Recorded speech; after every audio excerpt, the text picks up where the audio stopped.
No matter how much we do not want to admit it, we're slowly killing our home. We must understand that if we do not do anything, it might be too late by the time we wake up. Our actions have led to catastrophic impact on the environment, and the consequences are becoming increasingly dire. Climate change, pollution, deforestation, and overfishing are just a few of the ways in which we are damaging our planet. Despite this knowledge, many continue to prioritize profit over sustainability. It's time for us to own up to our mistakes. We must engage in renewable energy sources, lessen our carbon impact, and safeguard endangered species. Our planet's future relies on it. It relies on us. These past years, we have felt the consequences of our actions. Pollution and climate change do not seem so foreign to us anymore. The elevated levels of pollution have led to serious health concerns among the citizens.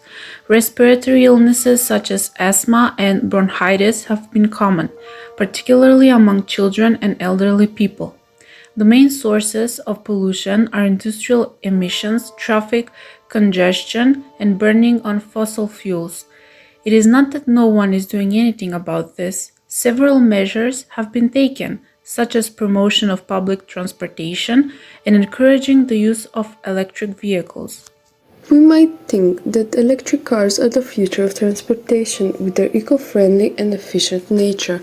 However, the use of lithium in electric car batteries has risen concern about the overall impact on the environment. The disposal of lithium batteries possesses a significant environmental threat. If you ask us, biking is a great solution. It's not that you mustn't drive cars, obviously, but there is no need to take a car to the store that's 5 minutes away from you. There's an organization in our city that fights for biking space, and it's not a secret that we don't have enough of it. They have a type of protest with riding bikes through the whole city, and we highly recommend joining.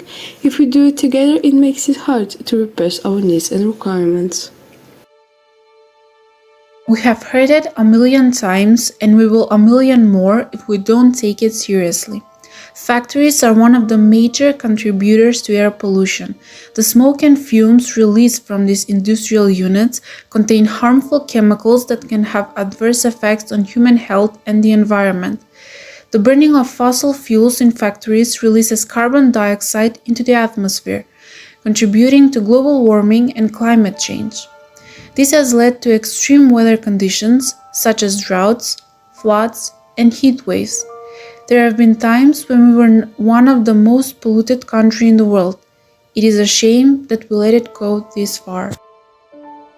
Water pollution is a major environmental issue that affects the health and well-being of people and ecosystems. The main source of water pollution in Macedonia are industrial waste, sewage discharge, agricultural runoff, and illegal dumping of hazardous waste. The polluted water not only affects aquatic life, but also possesses a serious threat to human health as it can cause various diseases. We have all seen how polluted our biggest river is, and no one is doing anything about it, except making jokes that don't seem like they're helping. To combat this problem efficiently, there needs to be a collaborative effort between the government, industries, communities, and individuals.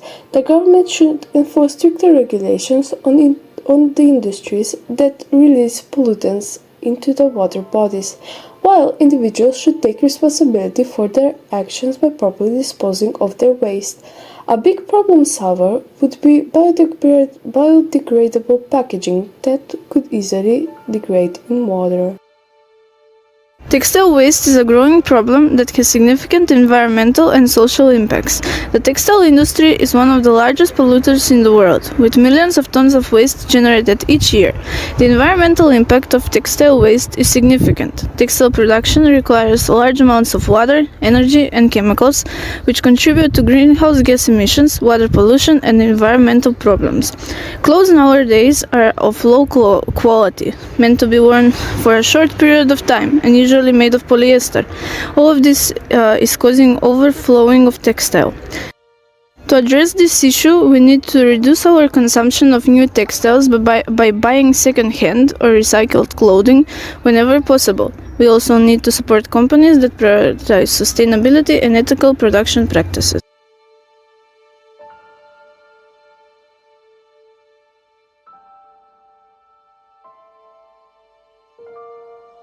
Pollution is a major problem that affects the environment and human health. It is caused by various factors such as industrial activities, transportation, and improper waste disposal. To stop pollution, it is important to take collective action and implement effective measures. One way to stop pollution is to reduce the use of fossil fuels. This can be achieved by promoting the use of renewable energy sources such as solar and wind power. Another way is to improve public transportation systems, which will reduce the number of cars on the road and consequently decrease air pollution. Proper waste management practices are also essential in stopping pollution. This involves recycling, composing, and proper disposal of hazardous materials. Lastly, individuals can play their part in stopping pollution by adopting eco-friendly habits, such as using reusable bags, reducing water usage, and conserving energy at home.